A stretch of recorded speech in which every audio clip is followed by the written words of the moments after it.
Hey guys, welcome to video 81. Today we're going to be looking at the differential pair. Specifically, we're going to be using it as a phase splitter, but it does have many other uses as well. The circuit is shown over here on the left. We've got two triodes, V1 and V2, and these have their cathodes connected to a current source, I sub kk. Now, we're going to assume that the triodes are matched so that this current splits between the two, and we've got I sub kk over 2 flowing through each plate. And because the tubes are matched and the resistors in the circuit are all matched, VPKQ, the drop from plate to cathode, will be equal for both tubes as well. And these relationships are shown here in this first box. Now we're also going to assume that R sub kk is infinite. That's the internal resistance of this current source, and that simplifies the analysis of this circuit. Now, we call this connection of these tubes a differential pair because it's used to create a differential amplifier, or sometimes just called a diff amp. A differential amplifier amplifies the difference between two input voltages, in this case, the difference between V1 and V2. And there's a lot of flexibility in how we can use this amplifier. We could just use one input or both inputs, and we could take the output from one plate or the other, or we can take the output differentially from one plate to the other. In this case, V sub OD would be VO2 minus VO1, but we could change the orientation of this voltage sensing arrow and have VO1 minus VO2 as our differential output. The relationships between all the voltages, V1, V2, VO1, and VO2, and the differential output voltage are captured in these three equations over here. VO1 is the gain times V2 minus V1. VO2 is the gain times V1 minus V2, and of course the differential output voltage is VO2 minus VO1 based on the direction of this arrow. And in terms of notation, sometimes you'll see the voltage gain referred to as A sub D. That means differential voltage gain. All right, now let's go on over to the next page and derive these gain relationships. And we're going to start with the single-ended input, single-ended output, non-inverting version of the amplifier. Whenever we're just using one of the inputs, we refer to that as single-ended input, and if we're just using one of the output terminals, we refer to that as single-ended output. In this case, we're using the left-hand triode as our input, and it's configured as a cathode follower. The input is applied to the grid, the output is taken from the cathode. It's driving a common grid amplifier. Whenever we apply the input to the cathode and take the output from the plate, that's a common grid, and the grid is shorted to ground through C2. All right, so let's start on the left-hand side here with the cathode follower, and remember the voltage gain for a cathode follower is GM times R prime K divided by 1 plus GM times R prime K, where R prime K is the small signal cathode resistance seen by the triode. All right, in this case, the resistance we're looking at is going to be the input resistance of this common grid amplifier.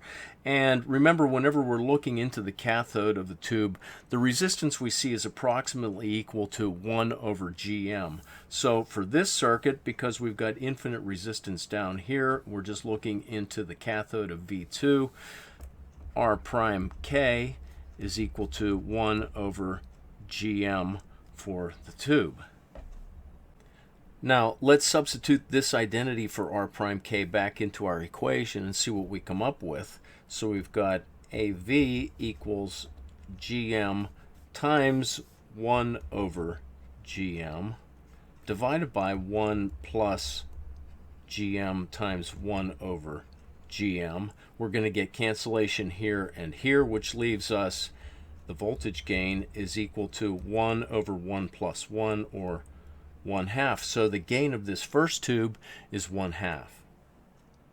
And that brings us over now to the common grid amplifier. And analogous to the common base amplifier, the common grid is a non-inverting amplifier, and its gain can be relatively high.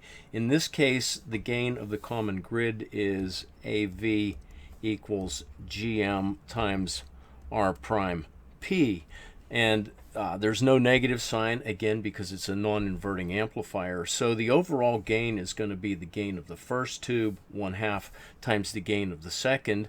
And that works out to be AV equals GM over 2 times R prime P, where R prime P is just the total AC small signal resistance in the plate. That would be R prime P equals little rp, the dynamic plate resistance for the tube, in parallel with Rp, the plate resistor, in parallel with the load resistor RL.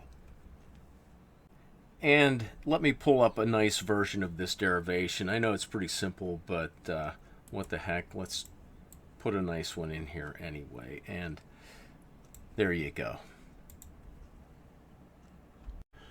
Now, what we want to do next is derive the voltage gain equation for the inverting version of this circuit. That would be where we're applying V1 over here and taking the output from the plate of this left-hand triode. So let's go on over to the next page and we'll start on that one. Now, what we've got here is the left-hand triode being used as an unbypassed common cathode amplifier. We're not using the right-hand triode at all in this case, but it does still represent a resistance at the cathode of V1. So the voltage gain for an unbypassed common cathode amplifier is AV equals negative GM times R prime P over 1 plus GM times R prime K. And of course, R prime P is the usual little rp dynamic plate resistance in parallel with the actual plate resistor and the load resistor. And R prime K is the small signal AC resistance we're looking at out the cathode of our tube. And that's just the input resistance to the cathode of V2, which is 1 over GM. Now we're going to plug this back into our equation here and let's see what we come up with. We've got negative GM times R prime P over 1 plus GM times 1 over GM, just like we had on the previous page. We get cancellation here and we end up with the voltage gain is negative GM over 2 times R prime P. And except for the minus sign, this equation is identical to the one we derived for the non-inverting version of this circuit on the previous page. And just like before, even though this is a very simple derivation, I'm going to give you a nice version of it. And here you go. Now, what we want to do next is combine these two analyses and determine what happens when we have a differential output. So let's go on over and take a look at that. Now, what we're doing here is taking an input from some preamplifier over here and producing two 180-degree phase-related output signals that are used to drive the grids of our push-pull output stage over here. The differential output voltage, VOD, in this case is equal to VO2 minus VO1. Here's the equation up here. And VO2, remember, is the non-inverting output of this amplifier. It's given by GM over 2 times R prime P. VO1 is the inverting output of this amplifier that's given by negative GM over 2 times R prime P. And since we're taking the difference of these two minus signs are going to cancel. We'll get GM over 2 times R prime P plus GM over 2 times R prime P, which simplifies to GM times R prime P. So effectively, we get twice the gain of the individual inverting or non-inverting versions of this amplifier by themselves. Additionally, because we're taking the output differentially, we can get twice the voltage swing that either of these single-ended outputs could give us by themselves. So the advantage of the differential amplifier-based phase splitter over the cathodyne is that we can get voltage gain from this one that's greater than 1. Remember, the cathodyne always had a voltage gain less than 1. And this can give us a larger output voltage swing. And if everything is matched perfectly between the two tubes and we've got a very good current source down here, this circuit is probably going to have better linearity than the cathodyne as well. Now, at this point, you might be wondering, what about this current source down here? And, well, there's a number of different ways we could implement this. We could use a triode or a pentode configured as a constant current source, or maybe even we could use a bipolar transistor or some linear IC regulator to do this. But when we actually get into the design of this amplifier, we're going to be using an approach very similar to what we did with the cathodyne. So let's just go on over and take a look at the circuit that we're going to be using right here. Okay, so here's what we've got. We're going to be using a 12AU7. We're operating from a 250 volt supply rail, and we're going to set it up for 2 milliamps plate current for each tube. That means our I sub kk value is 4 milliamps. Now over here I have a little slice of the 12AU7 plate curves, and we're using a GM of 3.1 millimos. Little RP is 5.6 k ohms and mu is 20. Now, each of our triodes is operating at 2 milliamps plate current, so what we have to do next is determine what plate to cathode voltage we want to run these at. And generally speaking, for this type of amplifier using the biasing approach we've got here, if we drop about half of the power supply across the plate to cathode and divide the other half among the top and bottom of the circuit, things work out pretty well. So let's run our tube at 2 milliamps and 125 volts. So that would be right here, and there is our Q point. Now, somewhat conveniently for us, this Q point falls right on the VGK equals -6 volt curve, and that means we need to get a 6 volt drop across RK1 in order to bias up our tubes properly. Now, as an equation, R sub K1 is equal to negative VGK divided by I sub KK, and that's 6 volts divided by 4 milliamps, which equals 1.5 k ohms. So we're going to need a 1.5 k resistor here for RK1. And before I forget, let me write the Q point coordinates here. We've got 125 volts for VPKQ and 2 milliamps for IPQ. Okay, so we're going to be operating our tubes with 125 volts dropped from plate to cathode. That's for both of them. And we're going to split the remaining 125 volts evenly between RP and RK1 and RK2.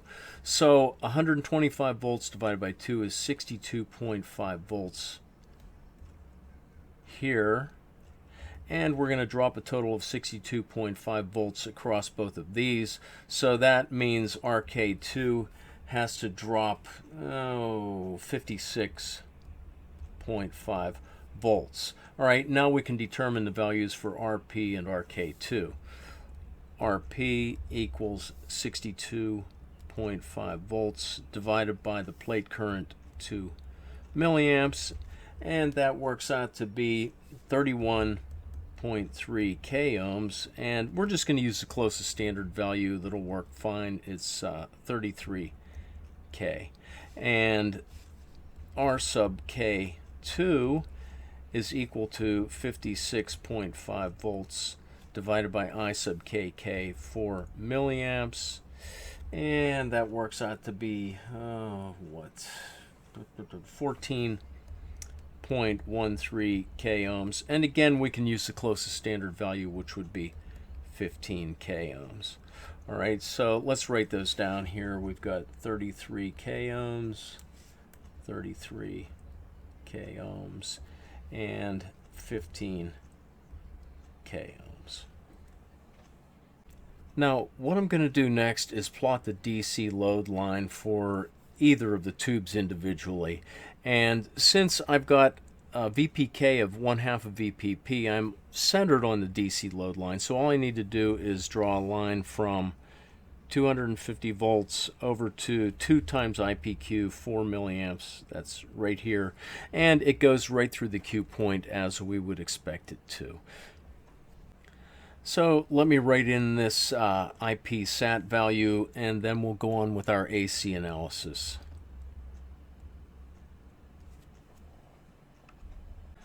Let's start by cleaning up our workspace here, and the first thing I want to do is determine R prime L, the load resistance seen by each of these triodes. So R prime L is equal to RP in parallel with RL.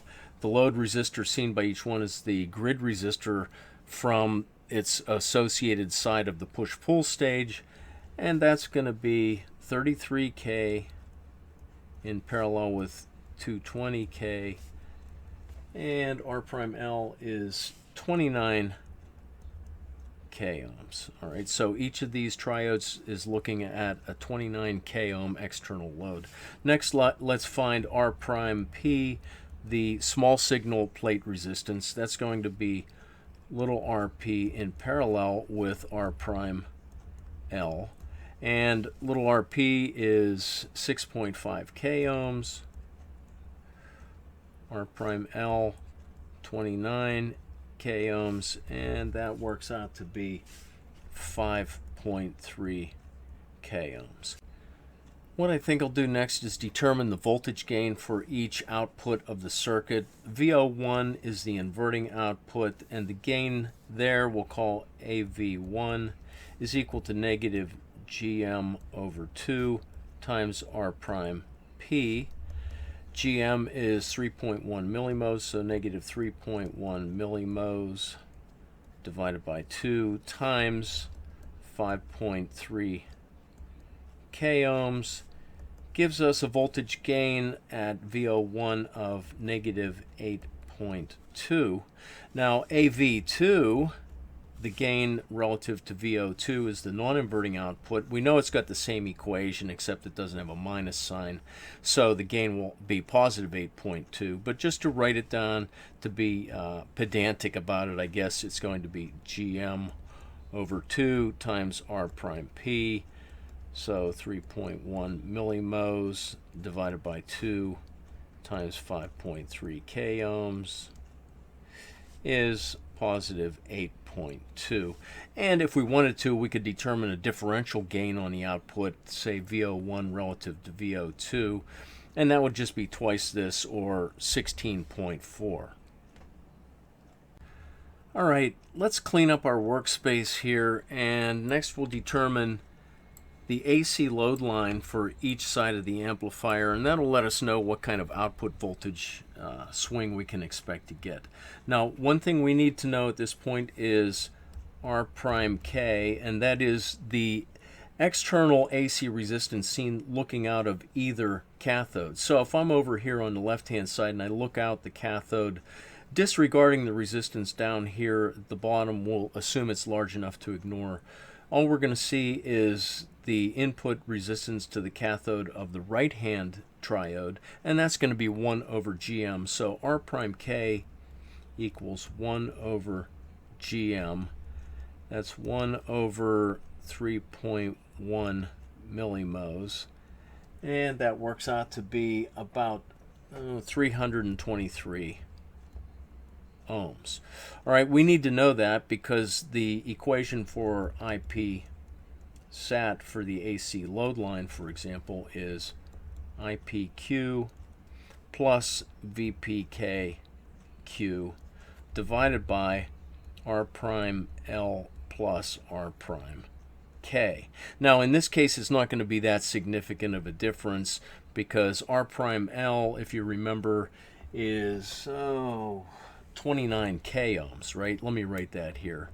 R prime L is 29 K ohms, and this 323 ohms isn't going to matter much, but in any case I'll write it in there. So our IPQ is 2 milliamps, VPKQ is 125 volts, R prime L 29K plus 323, and that works out to be 2 milliamps plus 4.3 milliamps, which is 6.3 milliamps. So there's our IP sat value, 6.3 milliamps. VPK cutoff then is VPKQ plus IPQ times R prime L plus R prime K, and that gives us 125 volts plus 2 milliamps times 29.323K, 125 volts plus, let's see what this works out to be. Oh gosh, 59 volts. Sorry about that. And so our VPK cutoff value is 184 volts. All right, so let's switch our color to red and we'll plot our AC load line here. All right, this is about 6.3 milliamps and going on over to 184 volts, which is right about here. We see the AC load line goes right through the Q point, so everything looks cool up to this point. So let me record these values here on the graph.